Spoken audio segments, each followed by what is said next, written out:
আসসালামু আলাইকুম। আপনারা সবাই কেমন আছেন? আমি আল্লাহর রহমতে ভালোই আছি।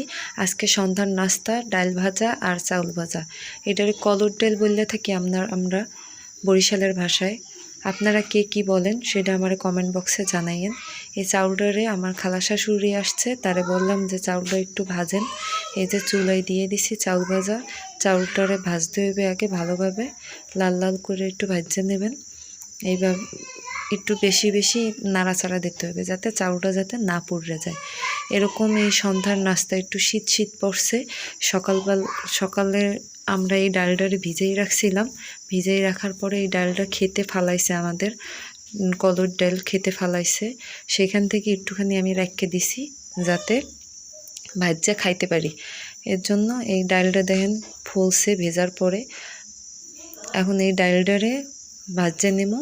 চাউল ভাজা হয়ে গেছে, এখন ডালটারে ভাজে নেবো। এই ডাল চাউল দুইটাই ভাজা হয়েছে, এরকম মিশাইয়া তারপরে খাইতে হয়। আপনাদের কার কার এই ডাল চাউল ভাজা খেতে আপনারা ভালোবাসেন সেটা আমার কমেন্ট বক্সে জানাইয়েন। আর আমার ভিডিওটা আপনাদের যদি ভালো লাগে থাকে লাইক, কমেন্ট এবং সাবস্ক্রাইব ও শেয়ার করে দিন সবাইরে। আল্লাহ হাফেজ।